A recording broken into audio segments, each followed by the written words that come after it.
Olá pessoal, tudo bem? Eu sou o professor Otávio Blasi e nós estamos aqui hoje para falar um pouquinho a respeito da mecânica ventilatória. Eu não acredito que você, até hoje, não domine este conceito.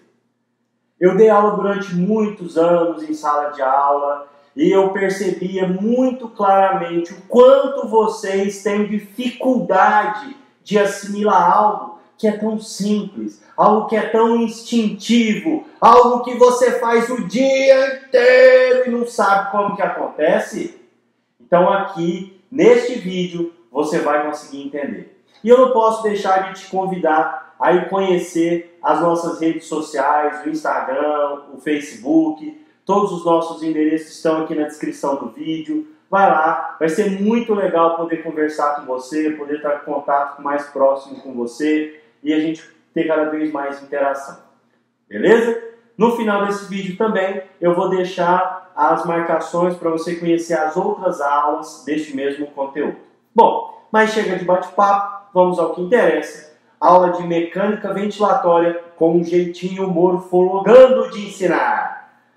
Bom, pessoal, quando a gente pensa em mecânica ventilatória, o objetivo disso tudo é fazer com que o ar entre e saia do seu sistema respiratório. Mas para você entender como isso acontece no sistema respiratório, é fundamental que você entenda um pouquinho de alguns conceitos físicos que eu vou te explicar aqui. E não precisa se desesperar, viu? Isso aqui não é uma aula de física aplicada, mas a gente vai aprofundar na fisiologia entendendo esses conceitos físicos. Vamos lá. Se você encher uma bexiga, enche uma bexiga. Se você soltar a boca dessa bexiga, o ar vai sair. A pergunta que eu te faço é, o ar sai inteiro? A resposta que eu te passo é não. O ar ele vai sair da bexiga até que a pressão de dentro da bexiga se iguale à pressão do ar na atmosfera. Quando essas duas pressões se igualam, não há movimento de deslocamento de um recipiente para outro. Estabiliza, para. Isso acontece porque normalmente, em condições normais, o ar ele vai passivamente do local de maior pressão para o local de menor pressão. Quando as duas pressões se igualam, obviamente esse deslocamento para. Bom, então se você entendeu isso, vai ficar mais fácil de você perceber que o ar ele vai para o local de maior pressão para o de menor pressão. Então se eu quiser fazer com que o ar venha para um determinado lugar, eu preciso fazer com que essa pressão neste local seja menor do que o local de origem. Ok, mas nós estamos falando a respeito de um método passivo, tá? Não estou falando de você ir lá e jogar lá para dentro. Beleza, bem entendido isso. Se eu tenho essa imagem aqui, onde eu tenho um recipiente cheio dessas bolinhas, tem duas maneiras de diminuir a pressão desse recipiente. Quais seriam? A primeira, eu tirar a bolinha. Então veja, a partir do momento em que eu diminuo a quantidade de bolinhas, essas bolinhas que restam lá dentro se espalham com maior tranquilidade, o que faz com que a pressão lá dentro caia. Mas veja, eu não quero que o ar entre, então eu preciso reduzir a pressão sem tirar a bolinha.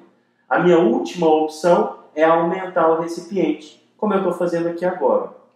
Em um recipiente maior, a pressão que era X, quando eu aumento o recipiente, a pressão cai.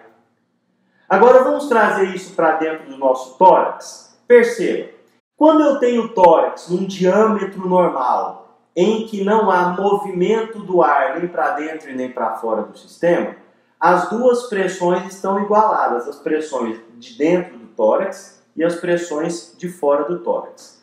Eu não vou entrar nessa videoaula, pessoal, em pressão pleural, pressão alveolar, pressão transpulmonar. Só vou entrar em conceitos gerais aqui, depois se você quiser, aqui no canal mesmo, eu vou deixar a descrição aqui, ó, na aula aqui em cima, para você clicar e conhecer a nossa aula de fisiologia completa. Mas a ideia não é essa aqui, a ideia é que você entenda a mecânica ventilatória. Então beleza, eu estou com o meu tórax no diâmetro normal e não está entrando e nem saindo ar, ou seja, as duas pressões estão igualadas. Ok. Se eu disse agora há pouco que para a pressão negativar eu preciso aumentar o diâmetro, e se eu disse agora há pouco que o ar ele vai para o local de maior pressão para o local de menor pressão, vai ficar mais fácil você entender que quando eu tenho uma dilatação, quando eu tenho um aumento do diâmetro torácico, a pressão intratorácica cai e o ar se desloca lá para dentro. Ok. Como que eu consigo distender, como que eu consigo aumentar esses diâmetros torácicos? Através da contração de músculos. O principal músculo que faz isso é o diafragma, que é um músculo em forma de cúpula, que é o piso da cavidade torácica e o teto da cavidade abdominal. Quando esse diafragma se contrai, ele rebaixa. Então ele é assim, relaxado, contraído, ele rebaixa. Logo, eu tenho um aumento do diâmetro supero-inferior do meu tórax. Então eu já estou aumentando o recipiente.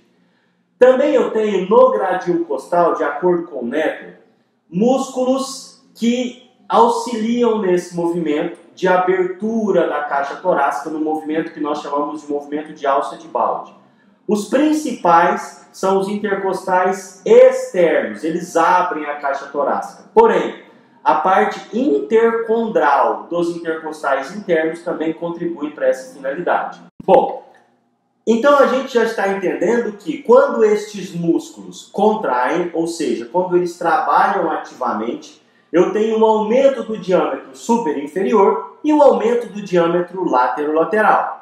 Aumentei os diâmetros, a pressão intratorácica cai. A pressão intratorácica caindo, o ar entra. Mas eu posso, em algum momento, precisar de um volume maior de ar no meu tórax do que o corrente, do que o habitual. E aí entra em ação os músculos acessórios, que são os músculos da cadeia anterointerna de ombros, músculos da região do pescoço, enfim, músculos como o escaleno, como o esternocleidomastoide, são músculos que ou estabilizam alguma região, como por exemplo a escápula, a região de ombro, mas também auxiliam na abertura anterior da caixa torácica, no movimento que nós chamamos de braço de bomba. Então, quando estes músculos acessórios se contraem, eu tenho um aumento extra desse diâmetro, consequentemente uma negativação maior da pressão, consequentemente um aumento do volume de ar. Então essa é a inspiração forçada.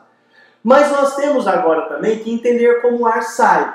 O ar sai em volume corrente, em volume normal, de forma passiva. O que quer dizer isso? Não há gasto de energia. Simplesmente estes movimentos que aumentaram o diâmetro ou os diâmetros da caixa torácica cessam, essa caixa torácica volta para os seus diâmetros habituais e este retorno vai elevando a pressão, elevando, o ar vai saindo junto com o recolhimento elástico do tecido pulmonar.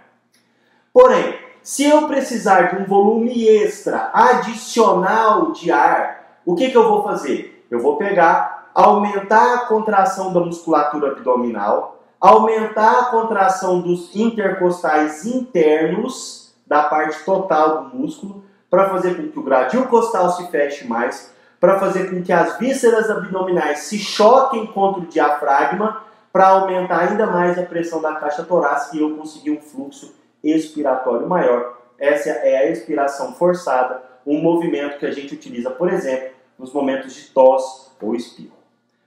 Okay? Bom, pessoal, bem direto, bem focado, esse era o objetivo do vídeo, fazer com que a gente entenda esses processos de mecânica ventilatória.